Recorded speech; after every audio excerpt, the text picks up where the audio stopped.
United States Army presents The Big Picture, an official report produced for the armed forces and the American people. Now to show you part of the big picture, here is Sergeant Stuart Queen, coming to you today from Canada.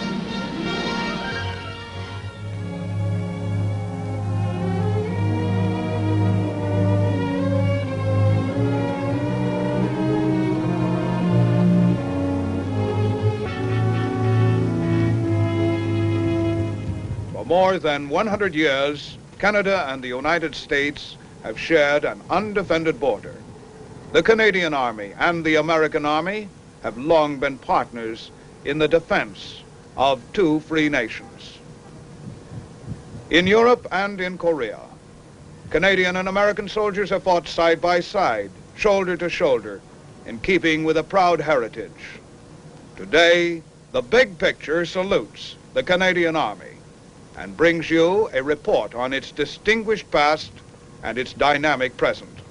With me here at the historic Citadel Fortress at Quebec are two of Canada's soldiers, Regimental Sergeant Major McManus and Company Sergeant Major Dansereau. Sergeant Major, you're with the Canadian Guards, aren't you? Yes, Sergeant Queen. I am a member of the Regiment of Canadian Guards. The regiment was formed in 1953 and became Canada's first national regiment. Its motto, Amaria Usque et Maria, means from sea to sea. And what of your assignment, Sergeant Major Dansereau? Yes, Sergeant Queen. I am with le 1er Bataillon Royal 22e Régiment, quarter at La Citadelle. We are a French-speaking unit. Most of our men are French descent and come from La Province de Quebec. I'm told that the Royal 22nd Regiment is frequently referred to as the Vandus. What's the story behind this? Yes, we are known as Vandus by the English-speaking people. They have difficulty to pronounce 22e Régiment. Now, come along and we watch the changing of the guard.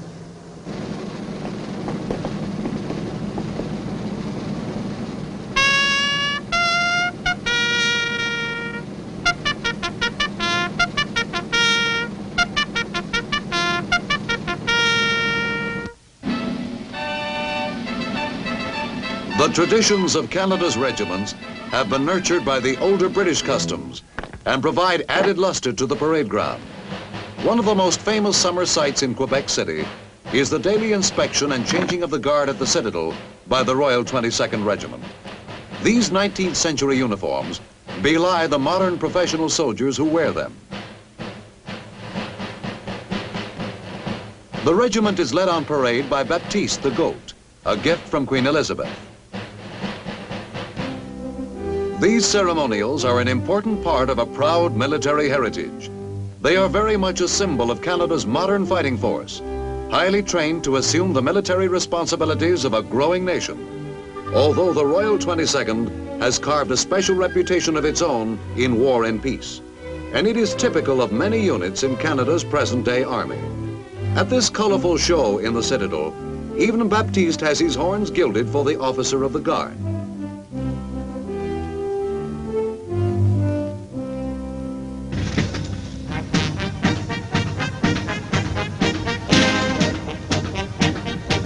But Canada's Army man is only incidentally a ceremonial soldier. His primary function is to fight, if and when necessary. How well he has done it in the past is written on battlefields from Paardeberg, South Africa, to Seoul, Korea. The solitary sentinel in front of the Citadel's historic entrance waits to be relieved by the morning guard mount.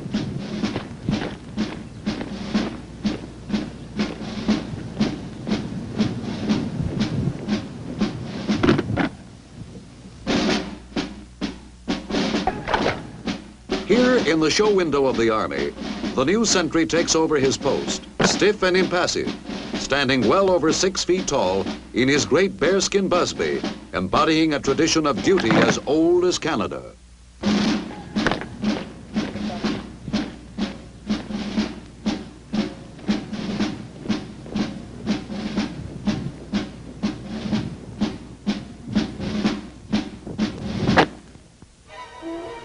On the nearby plains of Abraham, in 1759, British General Wolfe lost his life and won Canada for Britain. The English victory over General Montcalm's force marked the destiny of Canada as a British Commonwealth nation. French and English Canadians were united, and by 1885, when the Governor General's bodyguard crossed the ice of Lake Superior to help quell the Northwest Rebellion, Canada was fast becoming a nation. The Canadian Army received its baptism as the Indian lands in the West were settled. Although Canadians fought in South Africa's Boer War at the turn of the century, it was not until the outbreak of World War I in 1914 that Canada was called upon to put a large modern army into combat overseas. During these war years, many of Canada's finest regiments came into being. Some were raised and equipped with private funds. They learned how to soldier, and they went to France, to the tragedy and victory of a great and terrible war. Montsorel, the Somme, Amiens, Festubert, Ypres, Vimy Ridge.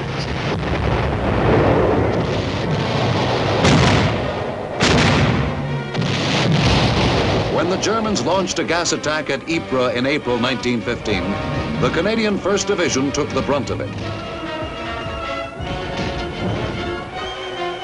But more than once across the vast and bloody front, Canadian soldiers paid the Germans back.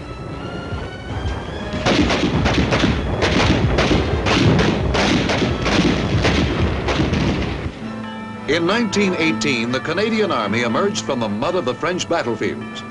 The Black Watch of Canada alone was awarded 23 separate battle honors, and the Queen's Own Rifles 21.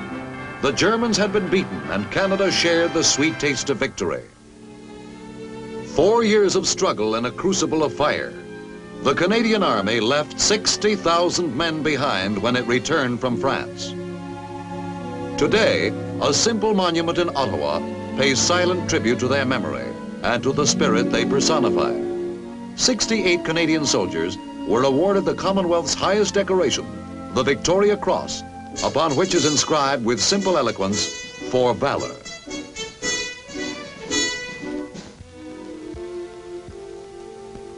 In 1922, the Canadian Parliament passed the National Defence Act, which provided the peacetime blueprint for Canada's armed forces. The regular army numbers approximately 49,000, all volunteers. Between World Wars I and II, the regular army dwindled, seldom numbering more than 4,000. When war broke out in 1939, the National Defence Headquarters had to draw heavily from local militia units.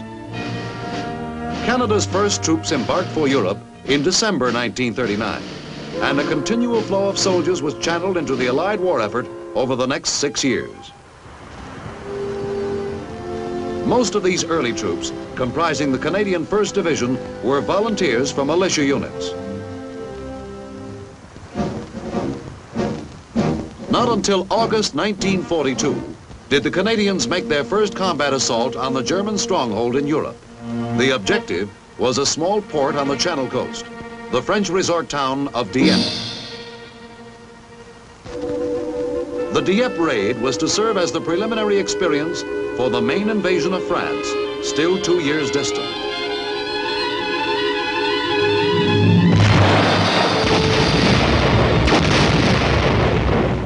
Although the raid itself was a tactical failure, Dieppe proved that the new Canadian Army could fight as well as that of 1918. Few of the combat objectives were realized on the beach, but the many lessons learned by the Allies paid off in future amphibious operations. Of the 4,900 Canadians who went in on the Dieppe beach, less than half returned to England. At Buckingham Palace, many of those who came back were honored by the King and watched in silent admiration by the English crowd. The Canadian heroes of Dieppe represented all ranks and a cross-section of units from the Army. They represented, too, a cross-section of Canada. The courage and the fighting skill they demonstrated was not simply the Army's story. It belonged to the nation. Christmas of 1943 found many Canadians celebrating in the picturesque Italian village of Ortona.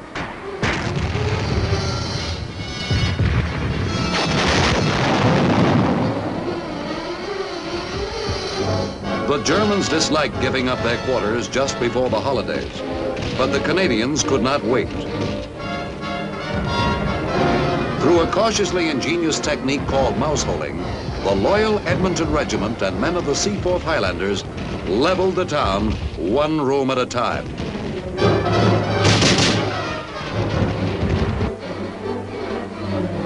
By the end of the Italian campaign, nearly 100,000 Canadian soldiers had seen service in Italy.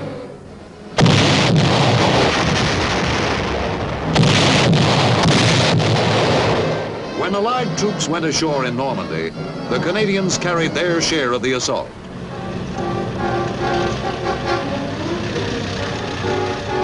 The drive inland was tough and subject to repeated German counterattacks.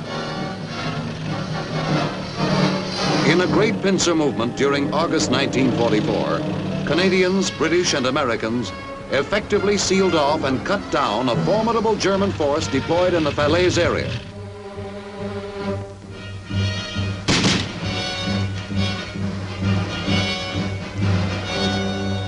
When the fighting ceased around Falaise, the battle had turned into a major German military disaster.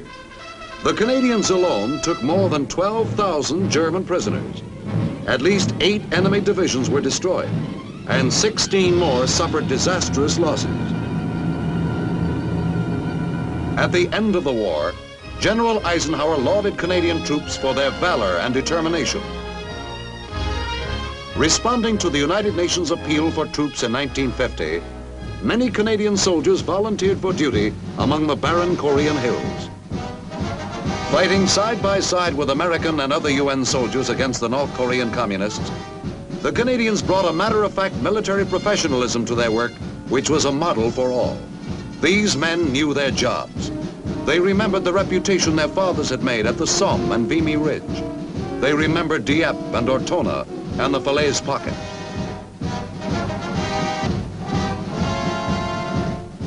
And before they were finished in Korea, the communists remembered them.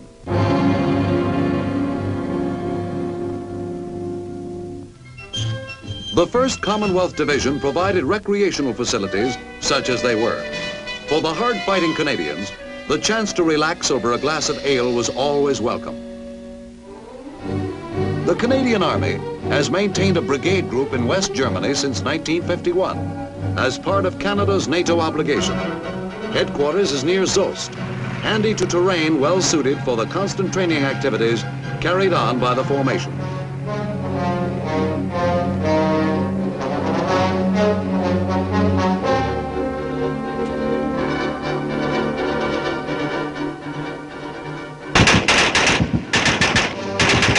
Battalions from regular regiments are rotated periodically for service in Germany. These men stand next to the American 7th Army, on guard at the outer perimeter of free Western Europe, ready for any emergency. When the United Nations was confronted with the Suez Crisis in the fall of 1956, the Canadian Army was called upon to provide personnel and materiel to assist in policing the area.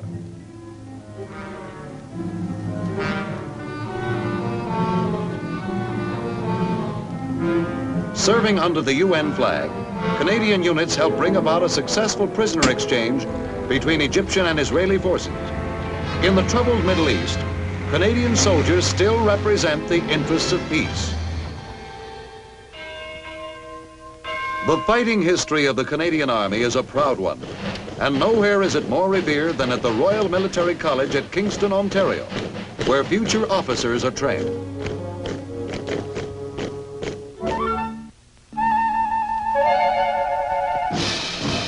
At a modern army camp near London, Ontario, the oldest regiment in the Canadian Regular Army makes its headquarters. The Royal Canadian Regiment has been a part of the Regular Army since 1883 and carries battle honors from the Northwest Rebellion of 1885. Today, the regiment continues in a state of combat readiness, providing highly trained men for duty anywhere Canada requires them.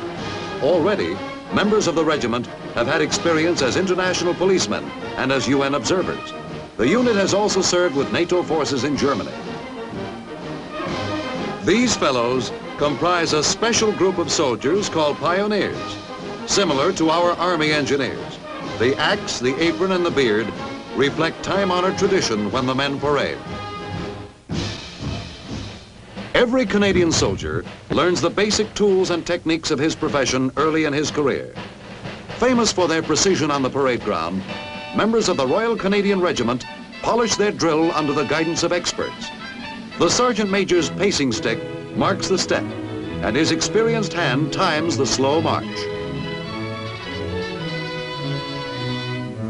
The same serious attention which these men bring to their close order drill is carried over into all phases of their work.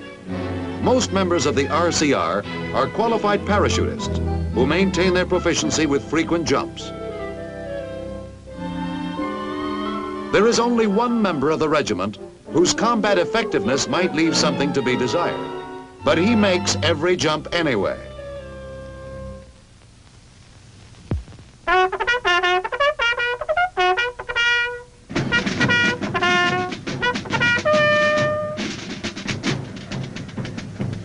Canadian regiments display their colors in a solemn and moving ceremony.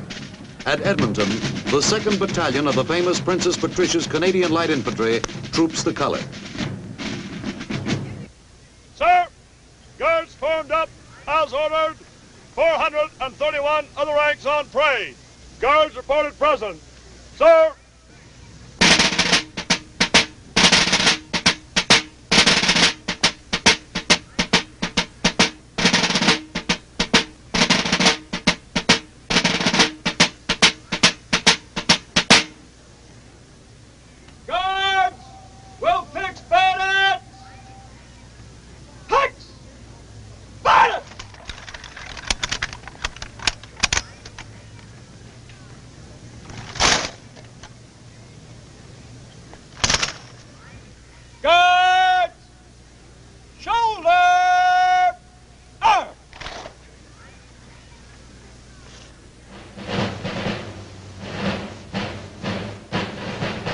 Brigadier Hamilton Galt, founder of the Princess Patricias in 1914, was this year's guest of honor.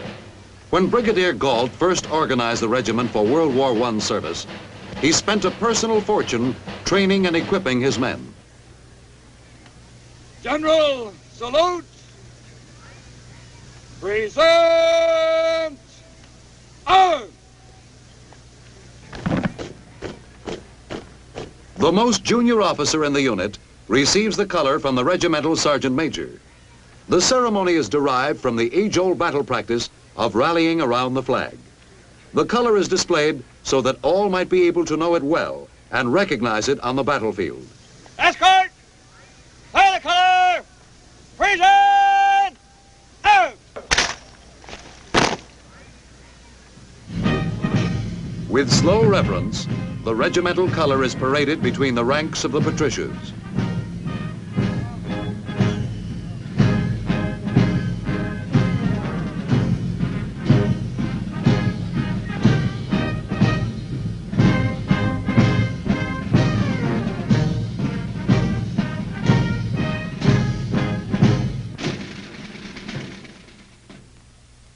Guards will march fast in slow and quick time. Slow forward!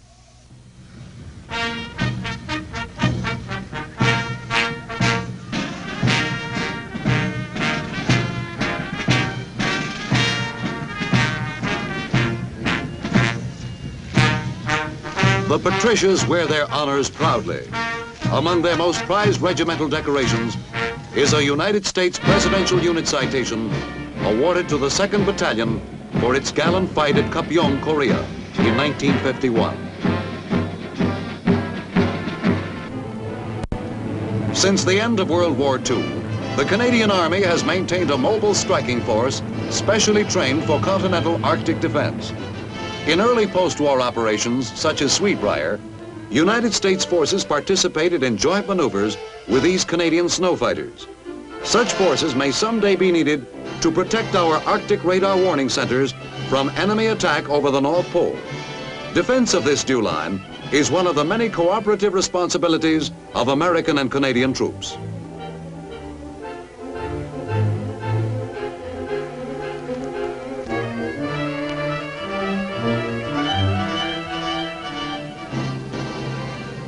At Gagetown, New Brunswick, typical permanent facilities are designed to accommodate all the needs of a busy army. At Camp Gagetown, regular Army and militia units which convene here each year for maneuvers can march to some of the world's finest band music, including the pipe bands of the famous Canadian Black Watch.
Hard work is the order of the day at summer brigade concentrations.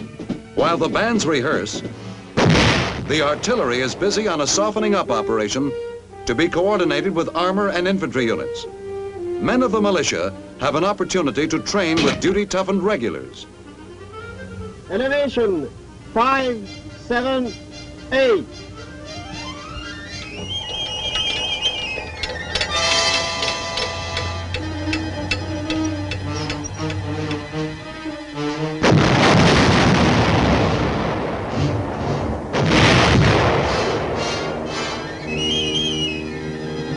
The Armored Corps, too, gets a chance to show what it can do. Saddle action, traverse right. Steady, on. 800, tank, fire!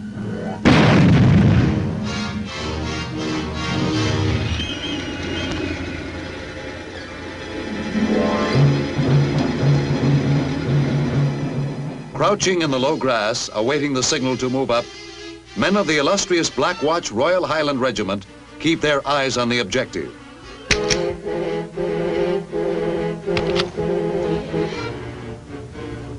Hello 1, hello 1. Enemy section in farm. I'm taking them out. Over.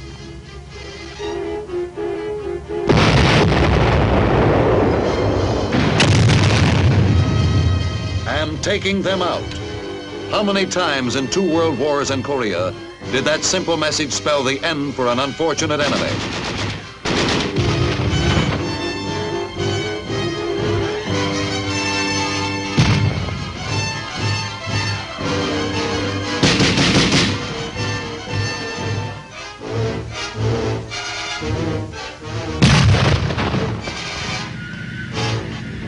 Hello, all stations.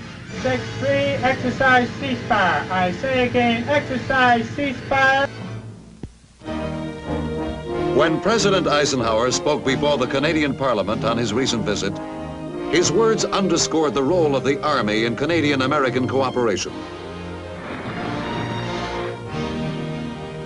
We stand together at a pivotal point in history. All that we Canadians and Americans and those who went before us have built, all that we believe in, is challenged as it has never been challenged before. The new horizons of competition range from the polar areas and extend to the infinity of outer space.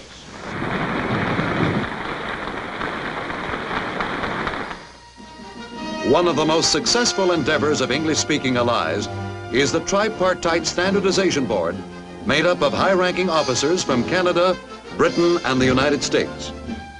Ideas are exchanged and new weapons evaluated by these men working in Washington, Ottawa, and London.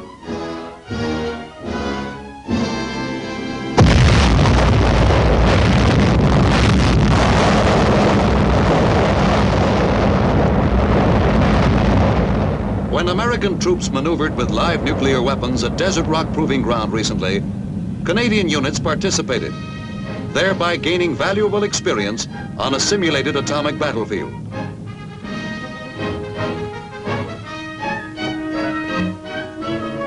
Far from the nuclear testing ground, retreat ends the day for the garrison at Quebec.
Canada's modern army embodies a living tradition begun long ago, nourished by the many soldiers who contributed service and sacrifice, who led its regiments and filled its ranks on the battlegrounds of the world.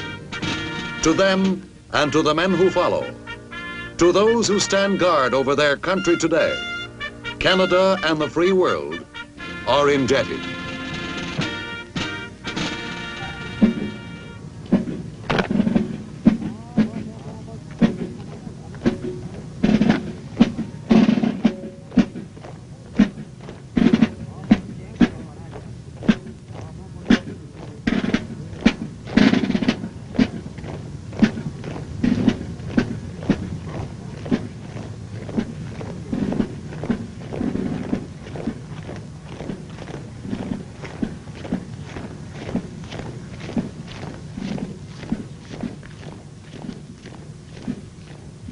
Proud of its past and dedicated to a vital role in its country's future, the Canadian Army stands beside our own, serving the common purpose of free nations everywhere. Now, this is Sergeant Stuart Queen, your host for The Big Picture.